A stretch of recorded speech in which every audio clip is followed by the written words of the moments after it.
If you want to gain your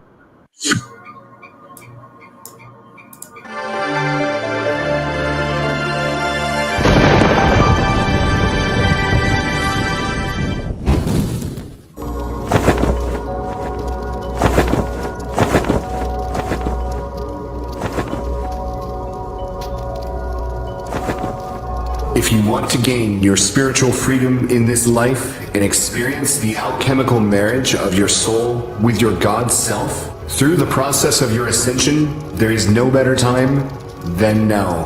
Master Hylarian, the fifth ray, the flame of healing.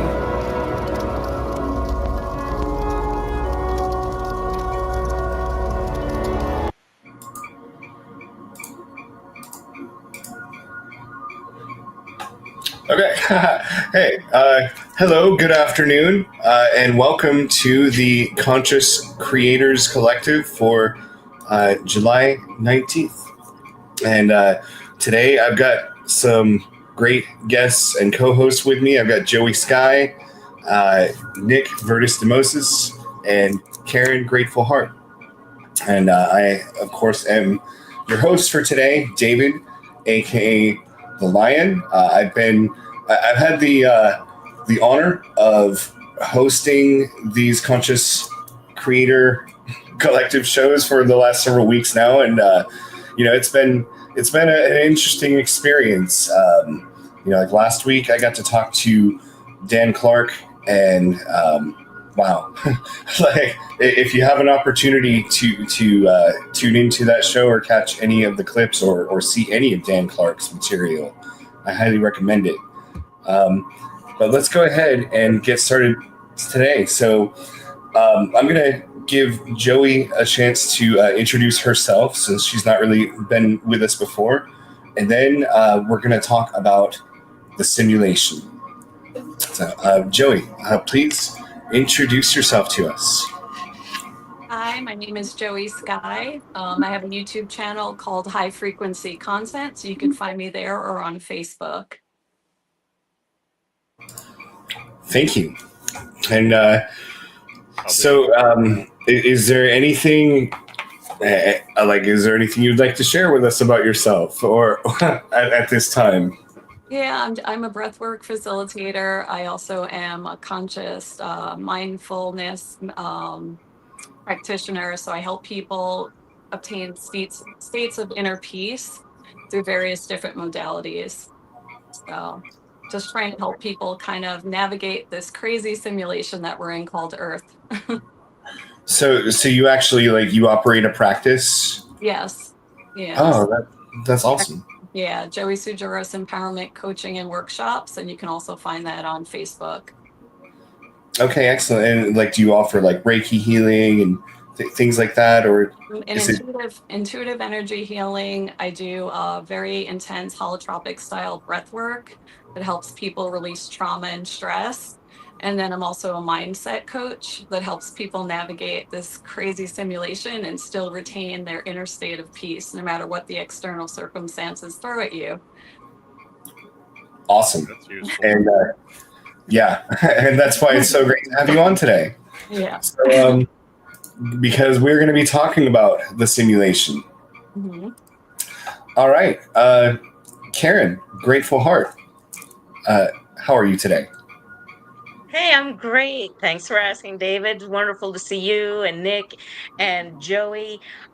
Saw her, met her, through Steven's BG cast. Oh. I was hoping so hard to make it to one of her breathwork events out in the Allentown area. Wasn't able to, so I'm really super excited to be able to just have a bit, be able to ask questions or just get to know a little bit more about breathwork, because that's something that's just kind of recently come into my awareness of something to kind of dig deeper into. I have a business called Grateful Heart, where I started off doing individual Reiki treatments and guidance and workshops about mindfulness and presence and energy. Kind of in a transition phase because trying to get over the technology stuff, because Mm-hmm. all of the stuff that's been happening for like the past 10, 15, 20 so odd years of, the truth community and things getting out there, I just really, 2020, I just really opted out of being online pretty pretty completely, and now I'm just like, okay, need to get back in and figure out all the new apps and all the, new user interfaces that are supposed to be so intuitive, but so I'm just really, really grateful for this panel and for all people who are seeking just not necessarily knowledge or wisdom, but just support and understanding, and seeing that you're not alone. And, the reality makes you crazy when you see the world for what it really is. You kind of need to have a little bit of faith in the unseen to be able to get through when you see what you see and how the world is with this illusion of the matrix. So interested to hear everyone's thoughts on the matrix and what you're doing to get through it and how you're making life a little bit easier to keep on keeping on. So yeah, that's why I'm kind of in this weird rebellion, like party. Got my little aliens partying shirt on, just because it's the biggest middle finger that we can give to the Matrix is enjoying our life. That's it. That's my perspective. Yeah. And be love, give love. Don't be a hater. Don't be a jerk. It's just, and I feel that our light is absolutely growing exponentially. So That's a thanks. fact. Excited to be here. All right. Awesome. Yeah. And, what you said about the seen and the unseen world, of course, we know that the seen world is just a projection of the inner world that is in humanity. And it's that inner unseen world that is actually the real world. So, welcome to the real world. Nick, introduce yourself to our audience, please, sir, again. Well, I'm Nick. You'll find me on mostly X at Verdis to Moses. And actually, I've kind of had the opposite of what Karen went through, where as she's been coming more toward the world, I've been going a little bit more away from it. But we had, most of you, if you've listened to some of my previous with BG Cast or David, you'll know 2020 was definitely my year of hell, purging everything heavy.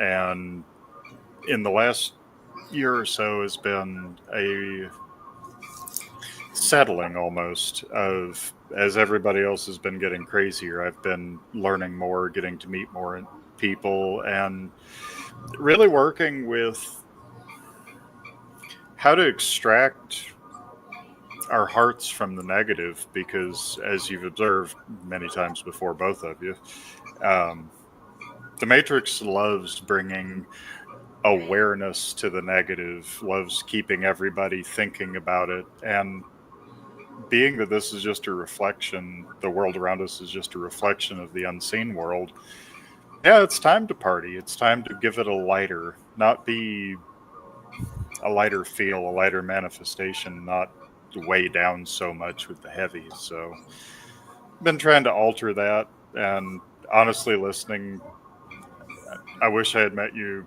sooner, Joey. I haven't before, but listening to David and what Karen have to say has been a nice shift of perspective and change. So I'm actually really curious to hear more about breath work, because our dear Lion has been nudging me in that direction, and it's not an area of my expertise, mostly because I haven't come about this from bookwork so much as an intuition and crashing into reality. So I'm really curious to hear what you have to say. Your name has come up a lot with some people I really respect, and Awesome. interested to hear what you have to say, because I'm always out to learn. Yeah, well, I mean, I will be too. I only know like one or two breathing techniques. Okay, and like those are the ones that I pull out of the closet and I use all the time. But I'm definitely not an expert on that. So is there, like, if you were going to be on a show and you were going to impart like some 5-minute breathwork advice to the audience, Is there something that you could walk us through that'd be like, here's something to try Sure. next Yeah. time you So, meditate? I do, like I said, a really intense holotropic breath work that takes about 2 hours. So I'm not going to dive you into that. But me and Steven also do Kriya breath work. And lately I've been practicing a technique called Sujanshan Kriya. And that you can do in about 20-30 minutes. But you basically want to activate your parasympathetic nervous system if you're trying to calm down your system.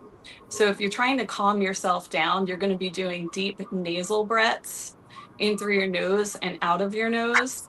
If you are trying to activate things to come up, as far as like all of your suppressed trauma and things like that, that's what I do in my more holotropic style breath work. We're doing more open mouth breath work. So it's big, deep breaths in through the mouth and out the mouth. Okay. And you are doing this for like a good 40 minutes of activation breath work. This also helps you release natural DMT within your body. It's going to shut down your monkey brain, the monkey mind that's constantly going. A lot of people aren't good at meditating. They have a really difficult time like quieting the mind. I've been studying meditation for about 20 years, so I'm really good at shutting down my brain and being able to get into a state of meditation. But when working with my clients, I found most people, and even myself in the beginning, I was not able to shut down that monkey mind. And so when you do the sympathetic breath work, which is that really aggressive, big, deep breaths in through your mouth and out your mouth, and a lot of breath holds, you're actually activating all of that suppressed trauma and stress. And then your body's releasing natural DMT, and it's connecting you back to your soul. So, like during these breathwork sessions, since they're pretty intense, a lot of people will feel like they're floating off their mat. They'll start seeing visuals, they'll start seeing colors. It's almost like a psychedelic experience, but you're using your own natural supply of DMT Yeah. instead of having to take a psychedelic.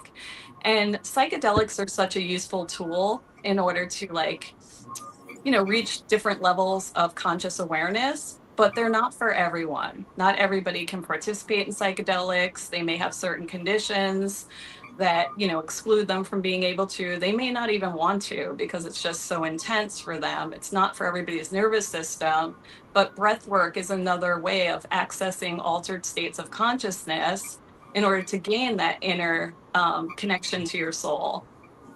So there's different techniques that you can do depending on what your goal is. If it's just to like calm yourself down for a little bit, you just want to take a minute to actually do some really nice deep nasal breathing in through your nose, hold it, and then out your mouth. And if you just take a minute to just do 10 of those in a day, your whole parasympathetic nervous system is going to completely calm down. You can also do, like, if you don't have time to meditate for an hour, you can do a heart-centered meditation for 5 minutes where you just kind of access that heart space. And the easiest way I tell clients to do this is just put your hand over your heart. You're just going to close your eyes. And in order to access that connection to the heart space, which is our soul connection, you just want to think of something that you're grateful for, or think of something that you're in love with, or a person that you're in love with, to kind of get those feelings going of gratitude and love. Feel into those feelings of gratitude and love, and just hold on to those feelings of gratitude and love for just 3 to 5 minutes at the start of your day. And it is going to shift, the rest of your day. It sounds like simple, and it sounds like this isn't going to make a big difference, but just being able to connect to that gratitude and love and holding that sensation for 5 minutes is going to set your day in the right direction. So, That makes perfect sense, honestly. yeah. It's the initial state for your day, which mine usually involves coffee, but it really is key having that time to set a frame of reference. Yeah, because a lot That's of people don't feel like they have like an entire hour to sit and do a meditation, but yeah, everybody has like 5 minutes. Like, this is something you could even do on your way to work if you're driving, and just access that heart space. You just don't close your eyes, but you're feeling into that gratitude and love. yep, And we can all do this. We can all access these states. And especially at night before going to bed, getting into that heart space and really feeling into like 5 things that you're grateful for in that day, and things that you love, no matter how crazy your day's gotten. Even when my son was in the hospital undergoing chemotherapy, he was admitted for 5 months where he couldn't leave the hospital at all.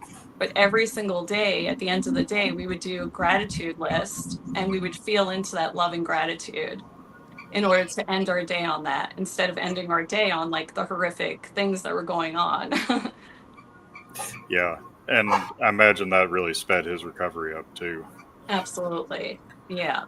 It's completely changed his world. Like teaching him these methods and teaching him breath work has helped him even get through like certain medical procedures where they refused to give him any kind of anesthesia. And so I had to coach him through like even learning how to access his own parasympathetic nervous system and calm his whole system down so he wouldn't be in pain and he wouldn't be in that fight and flight response. And then, the procedure was a lot more comfortable for him. And he's become like a master. He's a real true inspiration. Well, he may have gotten his dark night of the soul out of the way a little bit earlier than, unfortunately, any of us would like, but Mhm. that's quite the 30-year jump on most of us. Yeah, absolutely. So yeah, it's really important. And like this matrix is a matrix of the mind. And this is what a lot of people are missing. So like we are mirrors and our internal feelings are guiding our reality. But we're also co-creating this reality with everybody else. We're all a part of this puzzle. And the people that are running, let's just say, for lack of a better word, the simulation, the ones in charge, they know this. This is why they're constantly pushing out these fear-based narratives. So when I work with a coaching client, if they're addicted to social media and they're constantly scrolling negative stories, like one of the things I do is they have to stop all that social media scrolling. They have to stop watching the media, take out all the fear-based narratives out of their life, because that is typically creating more of that in their worlds. We're mirrors and we're reflecting back. Our internal state is being reflected back to us in the reality that we start to see. And the more I became consciously aware of this, the more I started to practice it myself, and my reality started to shift around me. I didn't have to do anything other than change my inner state of being to start seeing my reality reflecting in a different manner. Yep. And I think the fact that the thing a lot of people miss is that it's not just like holding a yoga pose or looking good about it. It actually does have to come from inside, like, Mhm. and that actual conviction that this is changing things. This is real. It's just the world hasn't caught up with my reality yet. And Yeah, so takes a many while. people just don't actually believe it's possible. I've been going through that with my dad lately because he's okay. David will get this. He's a quality and software engineer. The worst case scenario is what he always thinks about. And my mom has, she's, she fought cancer off previously from like 2012 to 15, used the Gerson diet, a lot of body clearing, did it naturally. A lot of stress happened and it came back a few years ago. And she was not in a very good shape a few weeks ago. Dad was preparing himself for the worst. I went up to visit and there was not a sign in her eyes of I'm going. And she made the choice to stay. And it has just been change after change. And I talked with her when I was up there. I said, whatever you choose, you have my energy, my support. She nodded and she said, I have grandbabies to take care of. And it's like, okay, I will fuel that choice. And she was out of rehab in 2 days. She was back home doing well. She's up walking, talking, being ornery again. And her doctor is working with them off the board to work on the same thing that the gentleman from Oklahoma did. I believe his name was Tippins. Yep. Tippin's protocol. He's trying to reproduce that because she's willing to, and work with her on it and Awesome. get her everything she needs. Very She nice. made her decision of this is going to happen, and it's happening.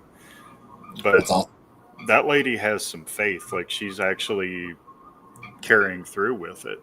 And it's amazing to watch where things will change quickly, but you have to make the decision first. And I think most people, I see such a lack of imagination. Most people don't have a clue what they want.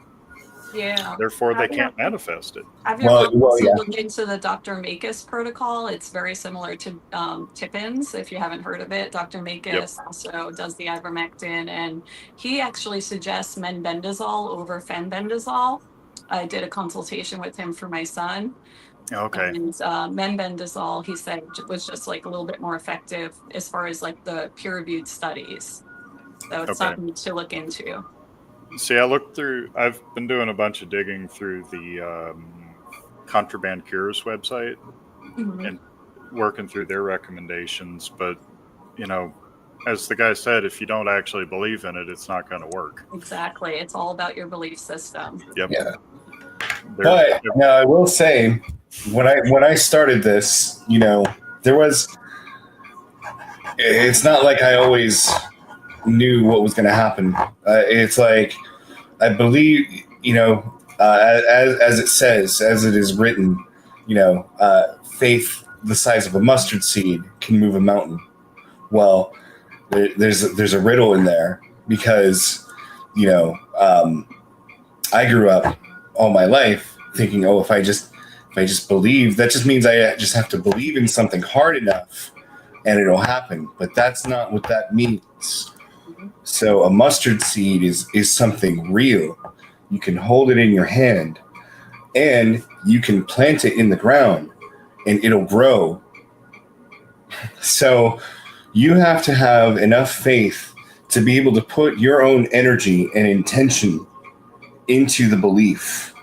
Even if all you can put is something the size of a mustard seed, it just has to be something real from you.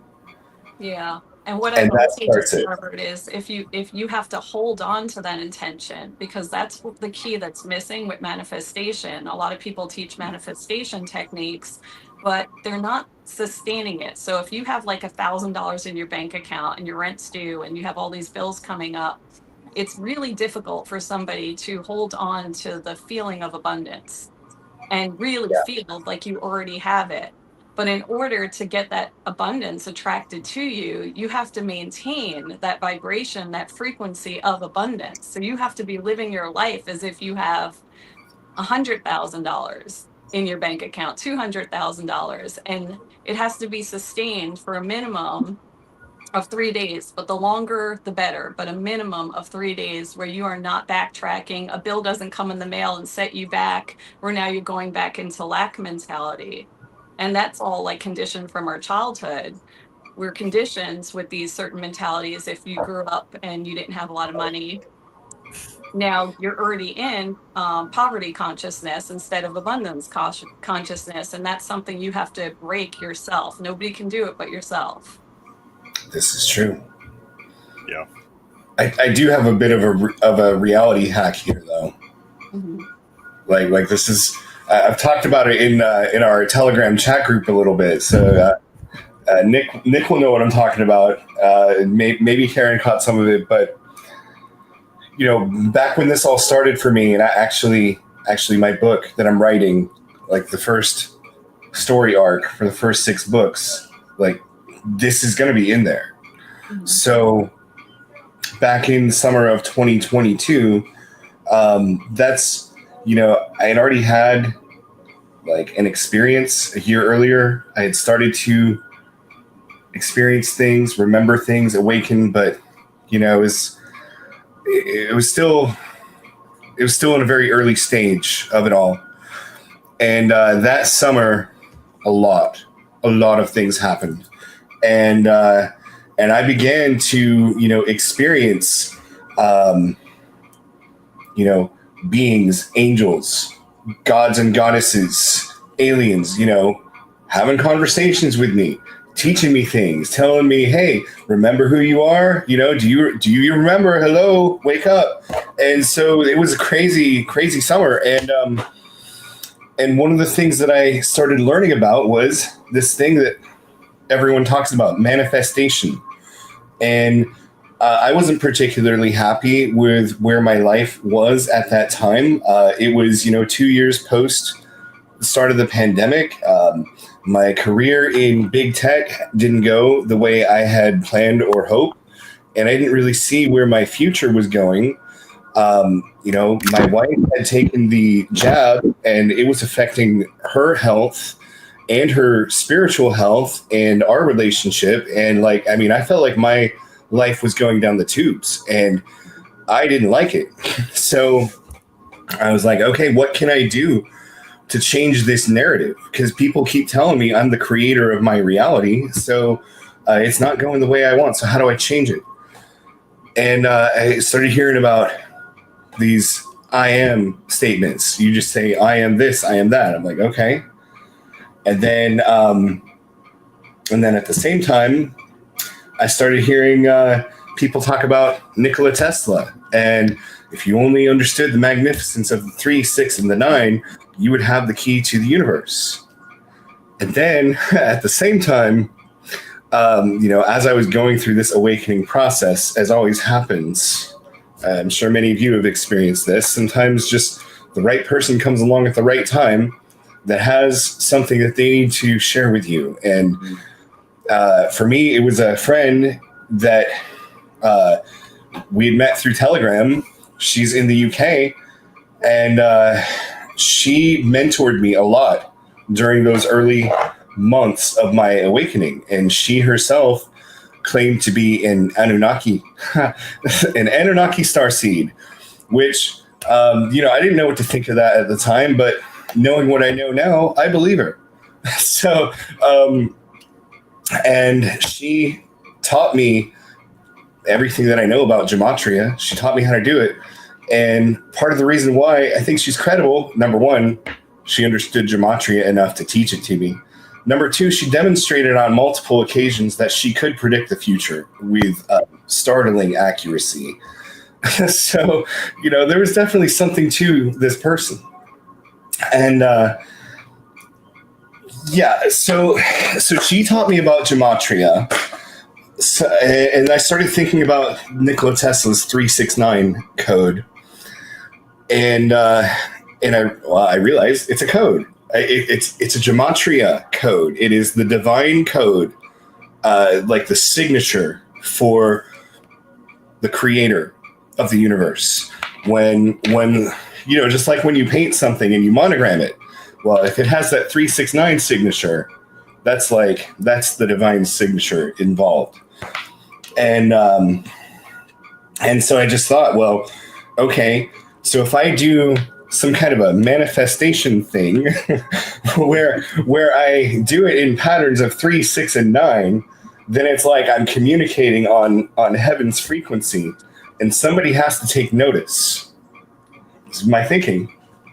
So I did. I came up with 6 statements that I wanted to affirm for myself as true, and I calculated the gematria values for those. And then each of those 6 statements I wrote out 33 times on 9 sheets of paper each, so 297 times each. And then I folded each one up like a little note you would fold up in high school, put a silver coin in them, wrote my angel sigil on the front, and then I bathed these in high frequency tones. For example, 1111 frequency, 999 frequency for days. Then I built an altar, I lit a candle, and I read my statements aloud. 3 or 9, 3 or 6 or 9, or it might have been, look, this has been a while, okay, since I did all of it. But the point is, right, I did it in like sequences of 3. And I did that for a month. And my weird things, real weird things started to happen. Like my life started to shift in big ways. And it wasn't all fun and rainbows at first, let me tell you. Like it was hard. Getting from there to here was some of the hardest shit I've ever done. And I hope I never have to do it again. But I'm glad I got through it. I don't regret any of it. And yeah, but one of the things that I had to learn through that process is, when you look out in your outer world and you don't see reflected what you have affirmed for yourself, don't give up.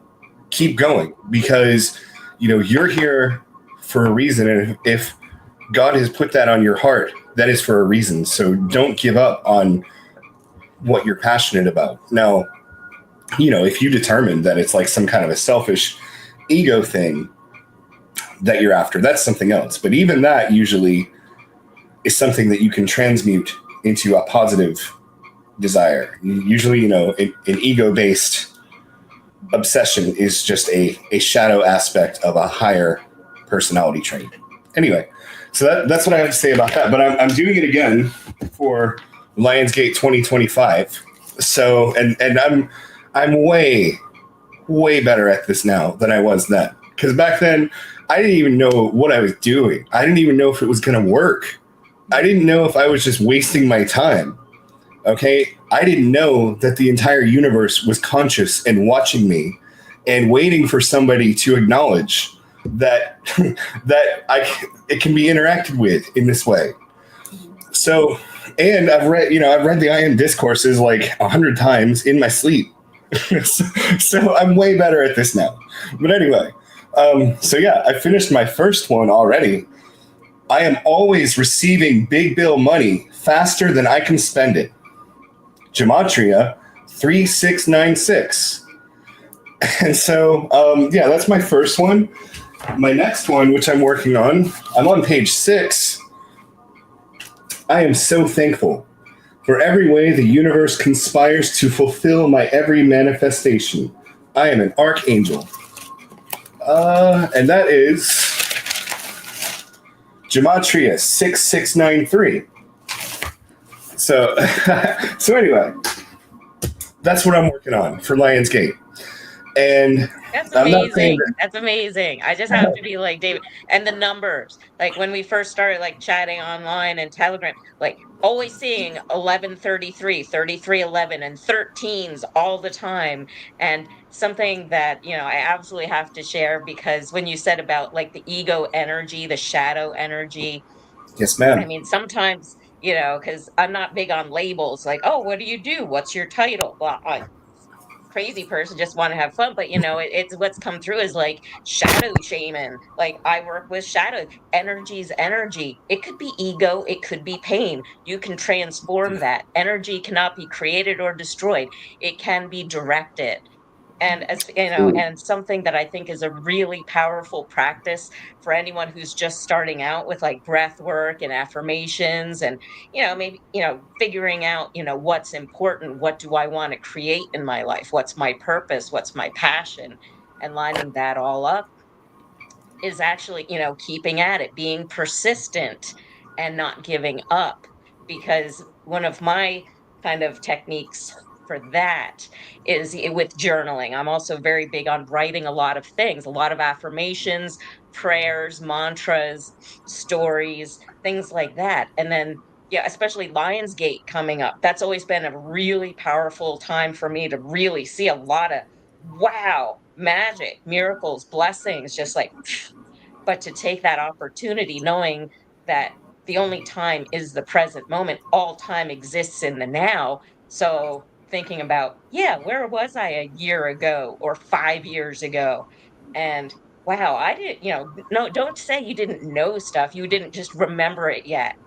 You're Mhm. always growing. And True. every time you go back to read those little folded up notes and speak them with love and passion and conviction, that's just adding another layer, because there's other versions of you and other timelines of you. You can consciously connect with all those fragments of yourself, bring it into the now, and realizing, all of you are doing this affirmation together over time. So, hey, this might be the first week I've been doing this new practice of mantras, or but then realizing, wow, I know there's versions of me a year from now, 10 years from now, who are doing this. And you can connect with those future versions of yourself and bring in I, that energy, that I confidence, like connected with the it's version of already my. done. Yeah, So I connected with. you can really find that faith and don't give up and just, keep on keeping on, because as you hold that higher frequency, as Joey said, you have to maintain it like minimum 3 days, but the longer you can carry that higher Get better. frequency and anchor that energy, the more it becomes just your dominant vibration. It just becomes normal to you for things to just flow, for the manifestation, for the money, for the relationships. And for me, my greatest manifestation this year has been to finally find community of like-minded people. And it ended up being Yeah, online, which I was avoiding so much. And I was desperately seeking connection in the physical local community of people who do this. And they just weren't at the level of really walking the talk, deeply, truly sacrificing everything that you have to hold to your truth and your authenticity, and realizing, hey, I've got boundaries and I am worthy of better treatment, letting go of all the people, places, situations that don't serve your higher good, that don't serve your growth. And that's all there is growth. We're resisting the material world entropy. We're growing in the expansion of light consciousness. So that's right. yay. I love you guys. Well, when I did that ritual, I connected with the version of myself from 9.5 billion years in the future. Wow. Yeah. That's what my book is about. Yeah. So it got pretty wild, and it still is. And I saw basically what I call the weirdest and best timeline, which is the timeline where everything is unified along the highest good for all. And I mean, obviously I don't know everything. I had my taste of it, and certain things I know align with that timeline. So it's like when I see certain things coming together, or certain issues being resolved on the world stage. I mean, we know it's all mostly for show, especially by the time it gets to public consumption. But nevertheless, it's scripted, so we know what the script is. And when certain things happen, for example, even when Queen Elizabeth died, or when they announced her death, I knew 24 hours in advance that they were going to announce her death, just because I could feel it in the air. And it's just been crazy. So I wonder. So let's talk a little bit more about the simulation.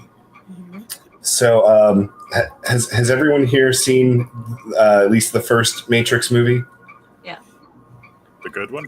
Never heard of it. That's a good one. So you only think there's one good one, huh? That's the best one for sure. Is the Well, first one. well, let me tell you guys, okay? Because I saw the first one, back in the 90s when it came out, and I loved it. It's, always been one of my favorite movies. And then I saw the sequels in the movie theater, and I hated them. Mm-hmm. Well, fast forward to 2023. Okay, this is following summer. So every summer since my awakening in 2021, I've had like huge, like major, life-changing epiphanies. Okay, so in 2023, it was with The Matrix. And I watched all three Matrix movies, and for the first time, remember, I hated those sequels, and I watched them then, and for the first time in my life, they made complete, total sense to me, and I loved them. And so I challenge you all to go back and watch those sequels with your 2025 awakened eyes. That's and fair. see because those movies are about us, like all three of them, and they're also about the world that we're in. Like it is Or so plain as day. Well, the fourth one too, yes, and honestly, well, I haven't seen that one. I probably will make an effort to watch it though. But I'll say this about the fourth one: there's a lot of execution fail in that movie, but the plot is fairly solid. It is a very good update to the story of the Matrix that fits it into today's world, and it really solidifies the whole concept that this is not as fictional as you would think. It's very much allegorical of the real world that we are in, the real Matrix that we are in. And that's not to say necessarily that everyone is like laying in a box somewhere with electrodes tied into us. I mean that's obviously a metaphor, because the way that they drain our energy is through psychic energy. They take our emotional energy, or they force us to work and work for them instead of for ourselves, and produce for them at our expense, and then have nothing when we're done. And that's how the Matrix uses us. Well, I still think it's interesting that in the sequels, which I don't think are as good as the original, but they do tell a story. I find it interesting that the solution was not destroying the Matrix. It wasn't destroying humanity. It was both sides agreeing to work with each other.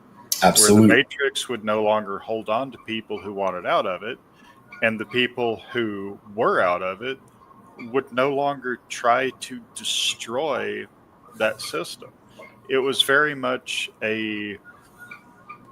these don't want to be in here, so you can have them, and in return, we'll take them off your hands, which frankly has been what's been happening since, I would argue, 2020 was the big choice turning point where people chose to be in it or they chose to come out of it.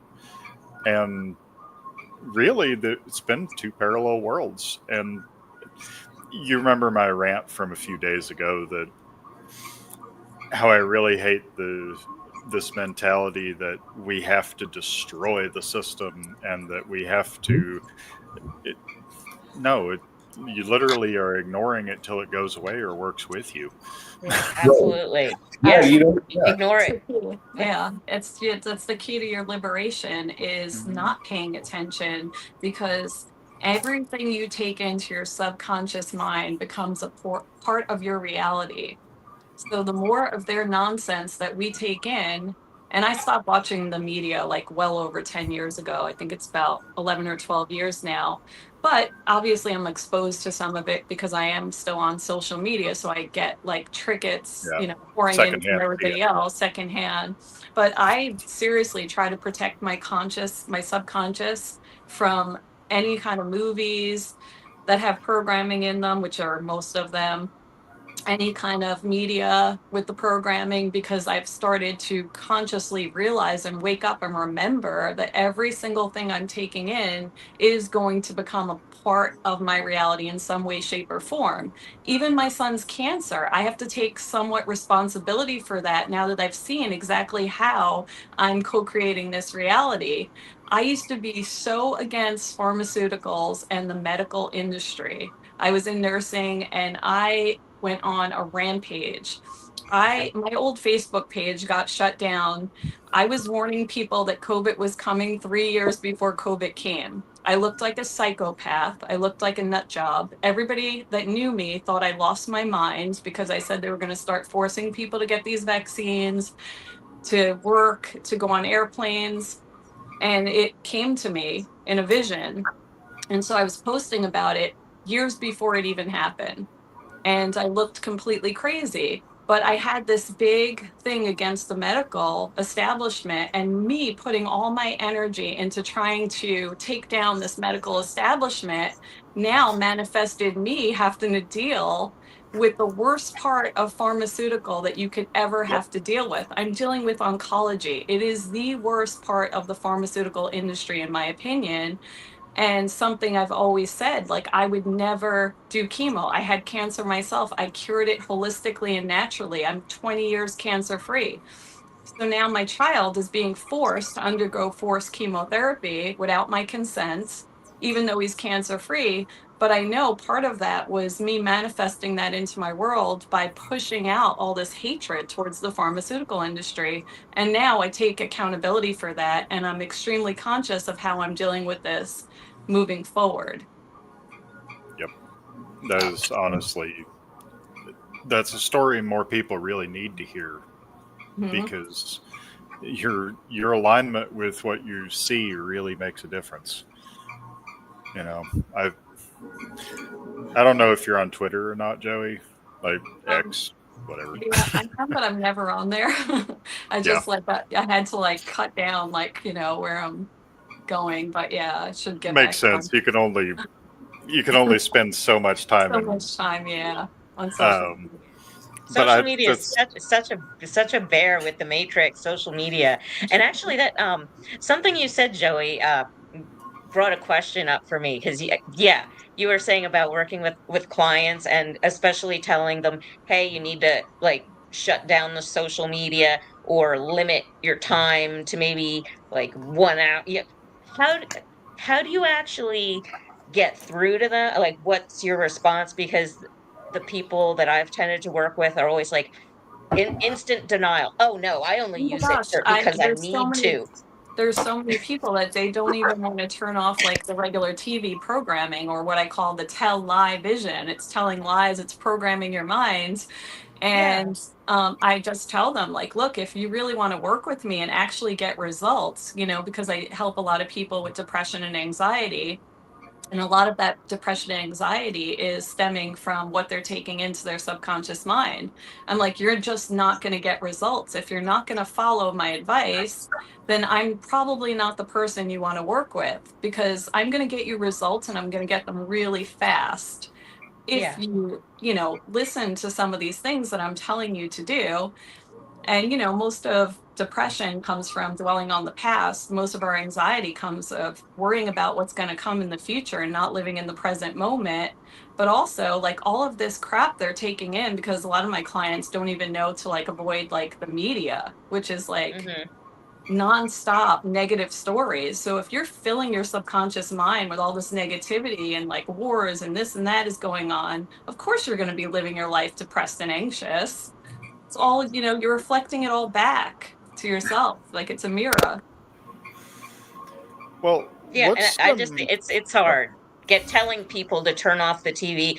Oh, I never have it. It's just background noise and Oh not yeah, in the being able background, to. it's all I tell them because that's what some of them say. It's It's the just in the free. Yeah, background. I'm like, yeah, but it's getting into your subconscious mind. Just because it's yeah. playing in the background doesn't mean it's not soaking into your subconscious.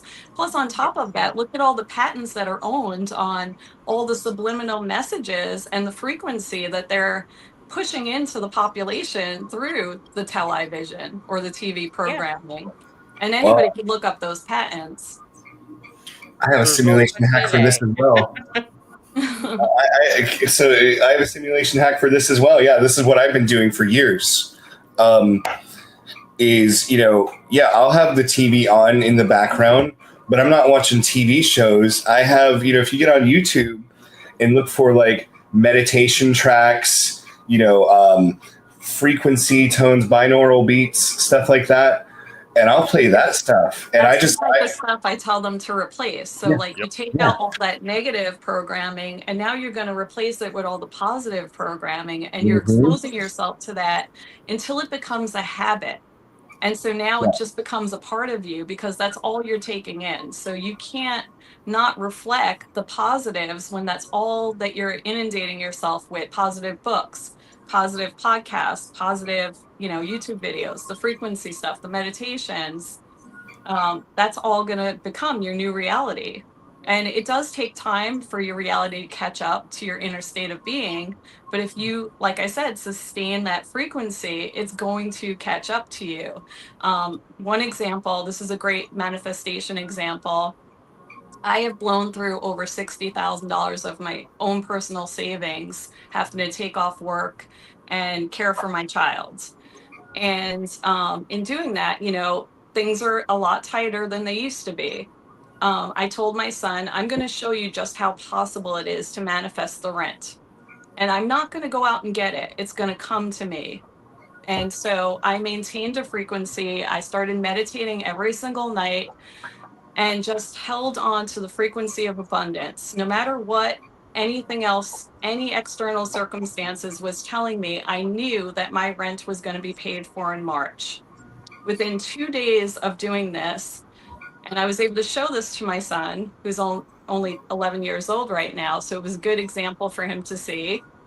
I got a phone call from a former coworker that said, "Hey, I'd like you to stop by the office. I have something for you." And when I got there, it was an envelope with my March rent money in it. So that came to me. Then I told my son, I'm going to do it for next month too. And I sustained that frequency of abundance. And sure enough, some cancer organization reached out to me and they covered my rent for the next 2 months. Okay, so this is very possible. It's very sustainable, but you have to hold on to that frequency. You have to hold on to that belief. And this is where your faith comes in, that no matter what, you're going to be okay. The universe has your back. God has your back because God is inside of each and every one of us. So, as long as you have that faith and you hold on to that frequency, somehow, some way, things are going to line up in your favor. Yeah. I had what I needed yesterday. I have what I need today. I'll have what I need tomorrow. Yeah, and like Bashar says, abundance is having what you need when you need it and nothing more. Like you don't have to have $1 million in your bank account as long as you have what you need when you need it. Exactly. Nick, were you going to say something? Well, I was going to say I've seen that happen, but there's a joke in our group that I am the translator of spirituality for idiots. I very much like to be the person who can take a complex concept and give it to somebody who doesn't have the background of, reading Samuel Weor, reading all the ancient text, all the other stuff. So, to my mind, everything, like every frequency range, and I understand that because I've been working on tuning up and down to be able, like tuning down to resolve traumas, tuning up to advance.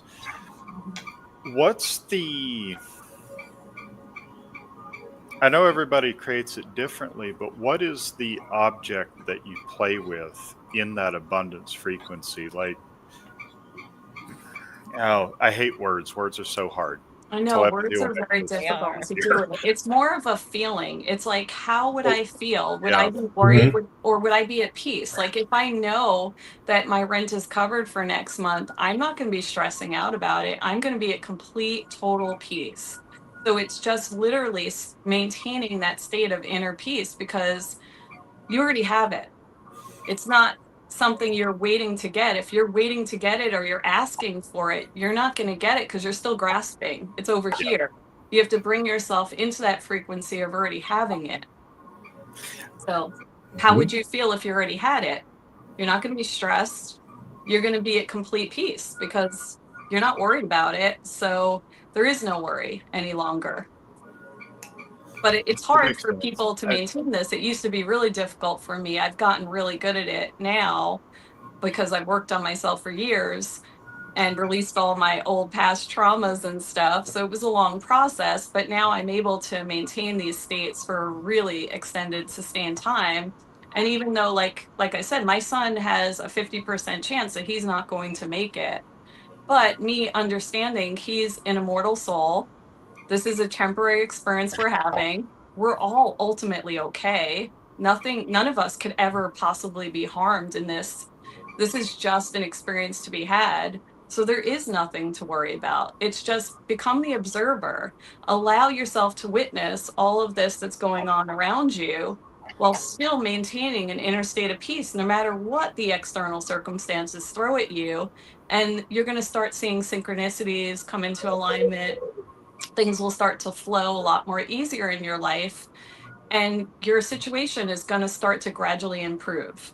I mean, there was a point where I was like really stressed out about my son's condition because it is a process. I had to release like the feelings of anger and hatred towards these people that were doing this to him, but I knew I couldn't hold on to them. And when I was holding on to them, he dropped down to 42 or 43 pounds at 11 years old. Thank God, because I shifted my inner state of being, he's back up to about 72 pounds. Big difference. But it Oh yeah. wasn't anything externally that shifted. It was my internal state and the way I was reacting to the external circumstances that shifted. And I've even been able to get some of the chemotherapy stopped because I shifted myself, not the external stuff. Yeah, and then that resonated out with It him. resonates out and it creates ripples in your own reality, but it has to start within in order for you to see it manifest on the outside. Yeah. I've been seeing that arc lately because I ended up getting divorced, and the divorce was a couple of years ago, but the separation was 2020, and my ex was very much a unhealed wound on legs, and at the time I was so angry over it. I mean, as you do, and after the spiritual development, I actually came to really more feel sorry for her. And this does tie in because as I was stressed out and angry and all that, so were the kids. Things were not going well. In the last year or two, I've really just come to forgive her and put things at peace Mhm. and explain that to the kids. Explain that she's not consciously doing what she does, she's just reactively doing it. Mhm. She's not consciously going out of her way to play favorites and hurt them and that. I'm like, because of the way things are stacked, I can't help you get out of there. What you need to realize is she's not aware of what she's doing. Yep. Be They at don't peace know. with it. She's operating from a lower level of conscious awareness. But And I've also even, told them to let go of it, yes. to not hold it. And as they have started to do that, because my my son's also 11.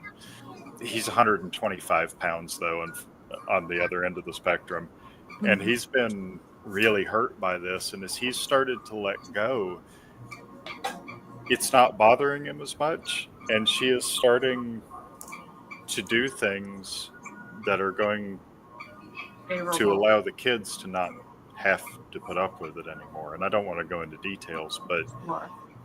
she's they're starting to let go of that grasp, and she's starting to lose that hold, and it's been really interesting to watch because they're just at peace with it. Yeah. Yeah, you have to because they And need it for their own sanity. My ex-husband won't even sign my son's Make-A-Wish consent form. That's how low level of a conscious human being he is right now. But I do have to forgive that because I understand he's operating from this low level of conscious awareness. And if I hold on to that, it's not going to help the situation. I've explained this to my son. You're going to have your wish no matter what, even if he doesn't sign the consent form, because the universe will somehow bring it to us as long yeah, as we hold on to the vibration and we're not holding on to this anger and hatred towards your father, because he doesn't he doesn't even realize what he's doing. He's not consciously aware enough to understand the effects this is having on you. So yeah. So don't let it affect you, no, because you can not going to change consciously the affect yourself. circumstances, right? It's not going to change Yeah, the external circumstances by you allowing your inner state of peace to be shifted by this divorce, or your children's inner state of peace to be shifted by this. So you're in control of maintaining how somebody else affects you in the external environment. so So, what oh, does that kind of segues in? How I know you've obviously worked with your son a fair bit, but what advice do you have for helping to work with children? Because I mean, obviously they don't need to manifest bills, but Yeah. they're quite powerful little manifestation engines for life in general, everything around them, the state of the world. Have you Yes. ever worked with the kiddos like that? I think I need to start working with more children, especially after my son has been home with me, like not going to school for this past year. And I'm noticing like all of these techniques really helping him. So, like, I've taught him how to control himself and his state of being or how he's feeling emotionally using breath work and accessing that parasympathetic breath work. But also, he's just really good at not allowing himself to hold on to stuff. I've really taught him it's okay to feel it. So when he's having like a bad day or he's feeling a certain way because his dad wouldn't sign the consent form, we have to feel that first. So I allow him to feel it. And I've even taken him outside so he could just scream and release it. Because, Yep. our bodies, like, we store all of this energetically. And this is what manifests into disease and illness and like stress, anxiety, depression. So it's important first to teach these kids it's okay to feel the way you're feeling. Don't negate the way they're feeling. Let them fully feel it, acknowledge it, but then they have to release it. And so me and my son, people that watch my Facebook channel, they know that one of the ways I shift my son's state of being, first I let him like sometimes go outside, like I said, scream it out, just really get, in touch with those feelings and release them. And now let them flow through your body. And my son loves to dance and sing. So then I completely shift his vibration by dancing and singing with him. And then that gets his vibration really high and he's in a good mood again. But he was able to, I fully acknowledge the way he's feeling. If he's throwing up 10 times a day, this really fucking sucks. We're going to acknowledge this is fucking horrible what you're going through, but now we're going to release it. And whatever way you have to do, if that's through movement, if that's through breathing, we're going to get this to flow through your body. I've even worked with energy workers with him that have taught him kind of how to visualize all of that stuck energy within the sacral chakras and the solar plexus. And he like feels into that energy. He kind of gives it a color. And then he basically shifts it and moves it all the way down his legs and down his feet and into the ground. And then he pulls back up the elements from the earth that kind of fill him back up with the light and love. And so it's just a technique that, we've taught him to do just to help him, like, release. Because, I think he was having my divorce was actually divorce from hell. And he held on to a lot of stress and trauma from that. I think it's even one of the contributing factors to his brain cancer. And, just even going through what he's going through can create a lot of stress and trauma on the body. So it's important for him to be able to find ways to release that and then replace those feelings with really good high vibrational feelings. And that's just how I've worked with him. Yeah. It's interesting that you really emphasize getting that out, getting that spring cleaning of the soul, as it were. Mm-hmm. We have to acknowledge the present state of things. Like manifesting isn't about like being Pollyanna-ish and like denying the external reality. It is saying that the external reality is not reflective of my highest truth. Sure. Maybe, if that is the case, and then, declaring to the universe and then acting upon it that, my highest truth is something else. And, the great thing about working with children, especially a lot of these children who are not neurotypical, they're just wired differently, and they haven't been taught that these things don't exist and that you can't manifest, and a lot of that stuff. Like we did it as children, and then they beat it out of us, or one way or another. They conditioned it out of us. Yeah. So last summer,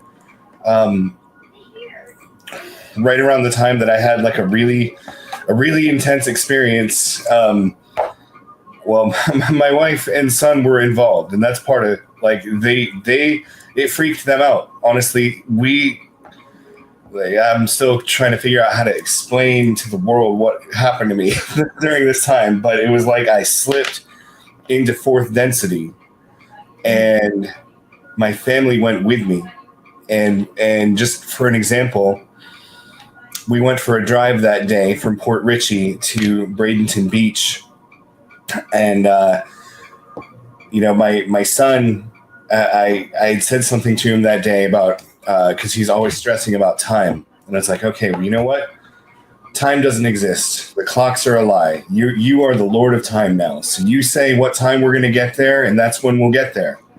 And sure enough, he said, we would get there at like 11:33, and there was no way physically that we could drive from Port Richey to Bradenton in that amount of time, but we did it.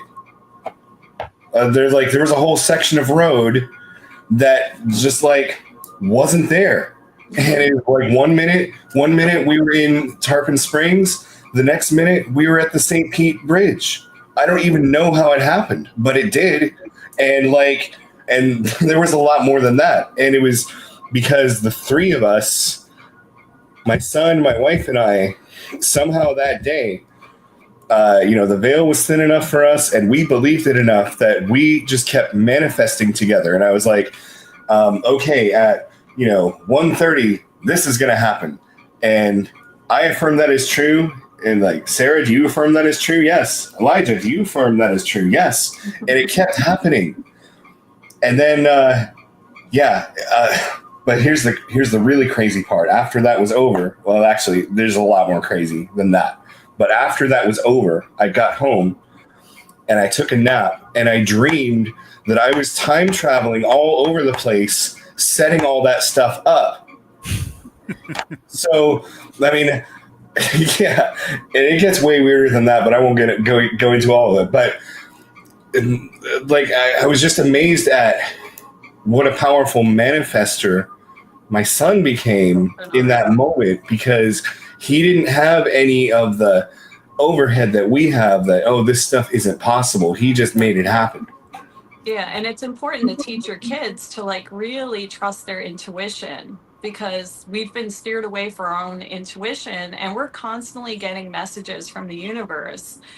Even before my son's cancer diagnosis, I was supposed to go down to Peru for 3 months. I wound up getting a message come through that said, your son's going to die. You can't go to Peru. Like, this child will die if you leave, and you have to get him to a doctor. And I demanded, like, the doctors give him a CT scan. They thought I was crazy because there was really nothing wrong with him. He was just a little nauseous. I had to finally switch doctors because the doctor, was sending me to like, thinking it was like a stomach virus, then sending me to a gastrointestinal specialist. I switched doctors and I said, you don't understand. This kid needs a CAT scan or he's going to die. That's the message I'm getting. And I trust my intuition enough to know this has to happen. She's like, well, I can order one, but it's going to take a while. I said, he doesn't have a while. It's just on repeat. My intuition is telling me, get him to a CAT scan. And I literally went to the hospital the next morning, demanded a CAT scan, had that doctor back me up that he needed the CAT scan, and his brain was a day away from hemorrhaging. And that doctor subsequently has told me, I don't know how you knew that, but I'm never going to not trust a parent that comes in here and tells me they got an intuitive message, because that's crazy. Like, you were so specific, like, what he needs a CAT scan.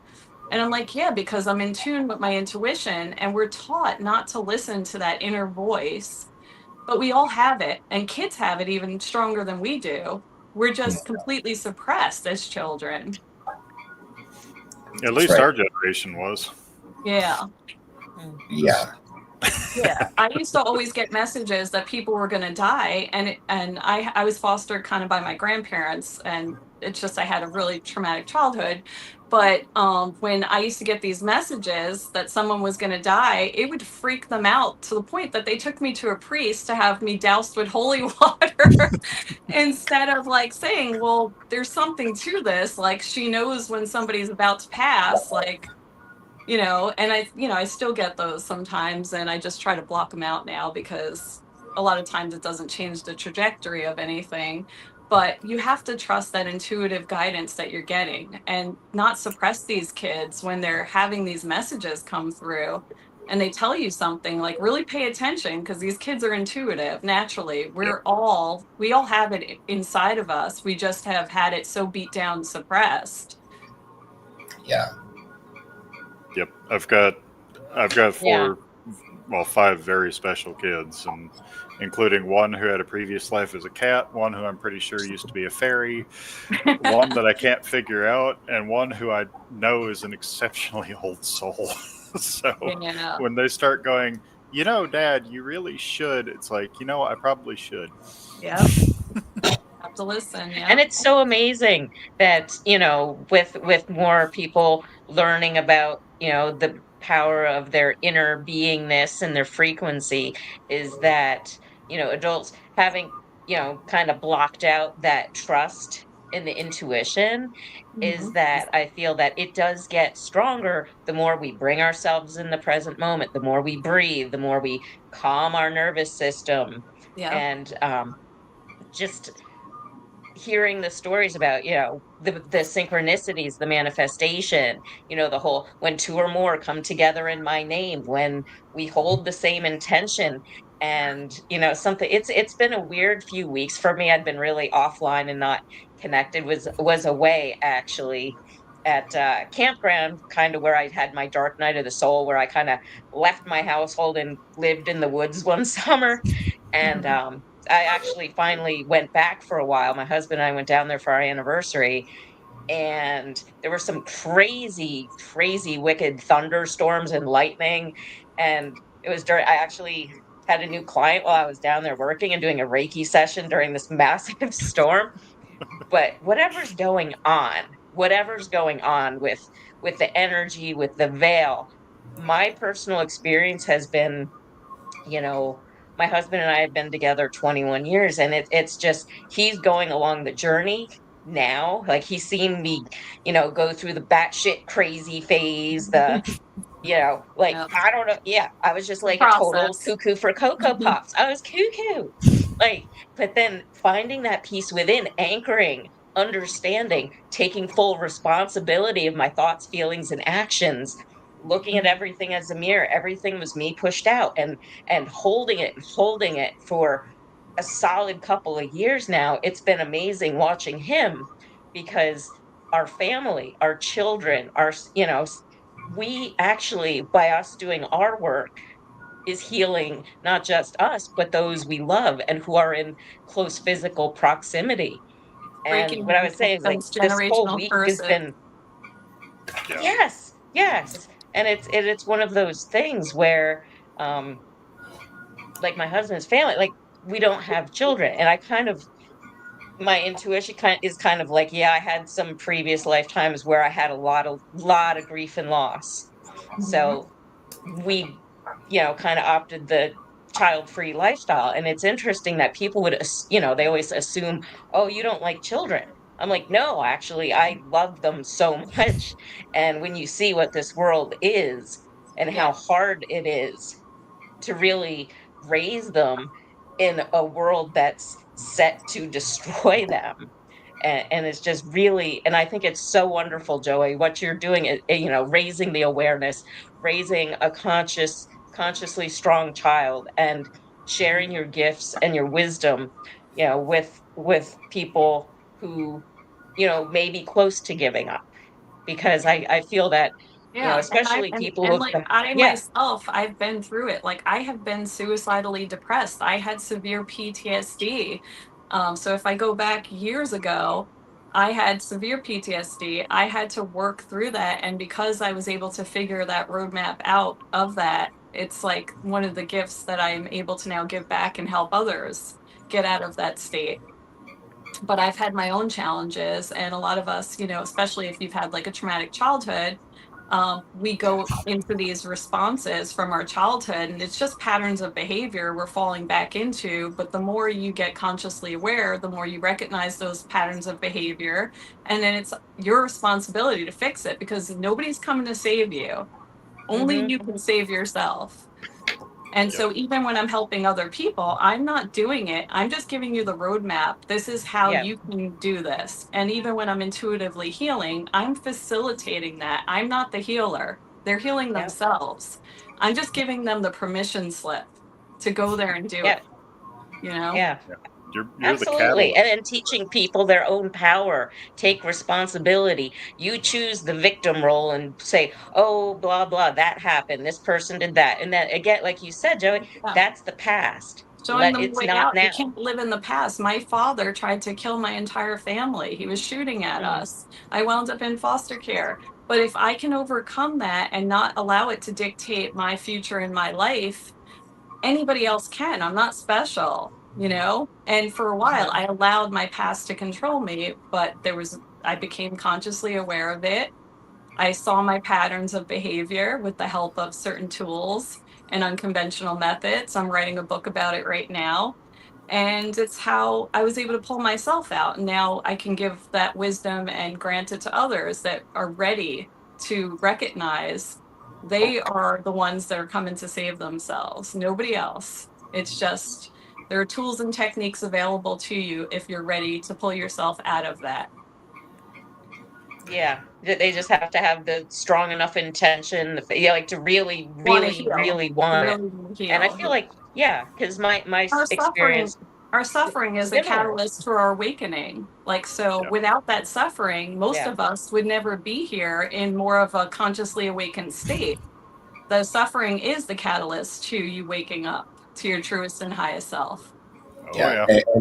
and for most of us now who are on the awakening timeline, like here, able to have conversations like this, the suffering was preparation for It this was, time. It was training, and not only that, but also resolution of our, like, we're all ancient souls, and there's a lot of karmic loose ends that needed to be tied up in this lifetime. One of the things that we needed to do, each one of us, is we needed to relive not necessarily the same experiences, but similar energetic expressions of situations that affected us in the past. Whether it was, I don't know, you name it, anything that you might have experienced in a past life that was maybe didn't go the way it should have gone. We had to experience it again in this life without failing, like without it traumatizing us again, but yeah. in order to overcome it and obtain karmic resolution. Yeah, But otherwise you're just operating on a loop and you're just going to cycle Mhm. back in and have to learn those same lessons, only they're going to increase and they're just going to keep getting more and more challenging until you Yeah. resolve that Yep. karmic cycle. So you're just like, it's almost like the Buddhists believe in the wheel of samsara. You're going to Yeah. stay on that wheel until you learn the lessons and you're transcend those lessons. So I ain't going around Yeah. again. We're getting it Yeah. this time. Well, I Right? mean, this is, well. First of all, the rules are changing. That the wheel of samsara has been disbanded. In fact, I received a transmission this morning that said that the archonic grid is gone. That humanity is free for the first time in like 26,000 years or something. And what that means is, like, we're no longer energetically bound. Like, what she said was that, you know like what happens to so many of us. We're on the right track. We feel like things are going our way, and then all of a sudden at the last minute, things fall apart. It just didn't quite go the way we wanted to. It's happened to me plenty of times in my life. Well, it turns out that's part of the archonic game too, to keep people in despair, so that you get your hopes built up just enough so that you think it might happen, and then they pull the rug out from under you so that you think it never can happen, Well, and I they think the keep universe, yo-yoing you. yeah, I think the universe challenges you. So when you reach certain levels of understanding or understanding, as I call them, you're going to be hit with a test. Can you still stay at a level of inner peace despite the external circumstances? And the universe is going to give you a test. It's usually going to be a big test. And my test was my son's brain cancer. and I'm passing with flying colors. Somebody else's test may be a divorce or, some other big major life challenge, loss of a job, loss of a family member, their spouse. Can you still maintain that inner state of peace despite the external circumstances? That's how you transcend the simulation. That's how you walk through the door. The door is right there. It's wide open. Can you walk through it consciously aware and not Yep. get too attached to the simulation, but still play the game? Yeah. And especially not be attached to an outcome. Like Hmm. people are like, "Oh, this is going to happen on this date and this is going to happen." And that's like I Yeah. don't care. I'm just living my life having a good time in every moment and Living in the present. yeah, Yeah. that's all Like you can is live in the joy and the more you keep brainwashing yourself into high vibes. I do Or they also keep putting all put that music on. fear-based narratives in us so that we are worried about, oh my God, this is coming and that's coming and this is going to be horrible. But right now, in the present moment, everything's okay. There's no Everything's fine problem, right now. everything's fine right in this particular moment. So don't worry about tomorrow. We might not even be here tomorrow. So there's no sense in getting Exactly. stressed out over it. yeah. Yeah, And and then knowing that it could all like I'm fine. What does everything? Like, what happens? Ultimately, It's yeah, it fine. doesn't matter. I have Yeah. faith that wherever I go next is going to be fine because I'm led You're by an immortal spirit, soul. by Yeah, faith, you're an and it immortal will be soul. You can't be yes, for can't be sure. harmed for real. So this is, Yeah, you may experience harm. My son maybe look like he's gonna die from chemotherapy, but I know he's an immortal soul. It's impossible yes, for him to die. So yeah. that gives me such inner state of peace because no matter what, he's gonna be inside of me. He can never go anywhere else but inside of me. yes, Yeah. It's like, yes, yeah, I'd yeah. like to spend all the time here with you on your life, but if it's not meant to be, it's not meant to be. So I'll see Exactly. you And I'm next at run peace, and around. I'm at peace with whatever happens at this stage of the game, and so is he. And thank goodness I've instilled that in him, and he has the understanding that he is an immortal soul having a temporary experience, and we're going to have as much fun no matter what the circumstances and bring as much joy into his life as we possibly can every single moment that we can. And Yeah. that's the game. Yes. And that's how we win is we focus on love and we focus on when we are in challenging situations with jobs with unconscious people, rude people, ignorant family members or whatever it is to take the breath and like view them through the eyes of the divine, see that there is that light within them. They're just Absolutely. not aware of it, and I could just say a prayer, but then I could also instead of feeling sorry for them, I'm like, "Ooh, they're gonna have such a good time when they wake up. Oh, love Oh it." my gosh, yeah, and just Because think at back some to point they yourself. will. Yeah, and we just got to think back to ourselves like 10 years ago, 20 years ago. I was Yes. Oh, not the same person I am today. Yeah. I had like the worst road rage when I was like in my 20s. Same. And like stupid shit would set me off so easily. Oh my gosh. So, I Yeah. forgive people for being there because I was there Yes. myself once. So we have to see ourselves and Yes. others that aren't here yet. This is a Yeah. process.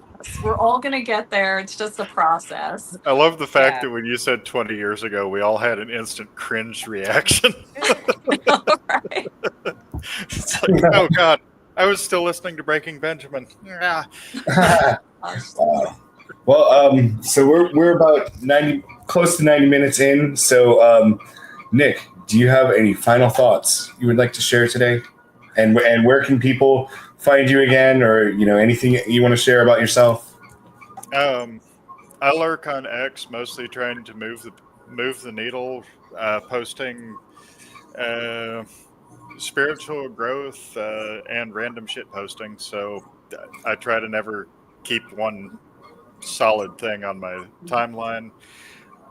I honestly have just thoroughly enjoyed this. Didn't realize it had been an hour and a half. Wish it was about 3, and really want you two back together again because I love that. you girls are awesome. And Yeah. Joey, I really would like to be on here and pick your brain a little bit more. Absolutely. Oh yeah, for sure. We definitely would love to have you back, Joey. And I already know the other two. The other two already know that they're welcome back. So, but yeah, for sure. Um, Karen, any final thoughts you would like to share for today? Just focus on love, and shut out the negativity. It's a choice. Don't feed your brain garbage. Like, you wouldn't put garbage in your mouth. Don't put it in your eyes and ears and your thoughts. And you'll get through it, no matter, it's your response to the situation.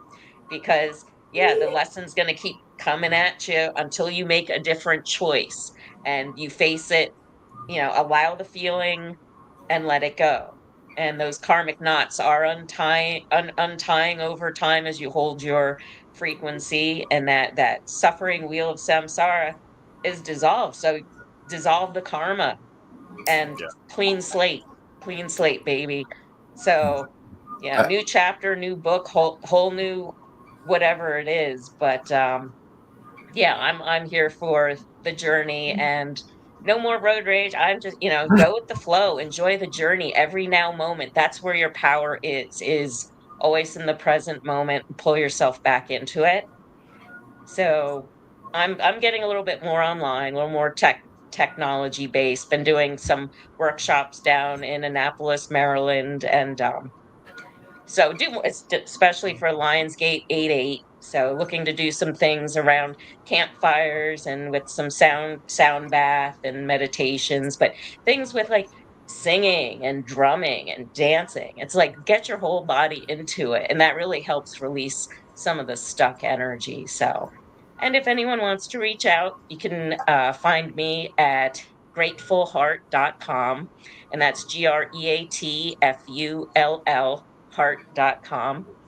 And I am on X at Karen Lisa 777.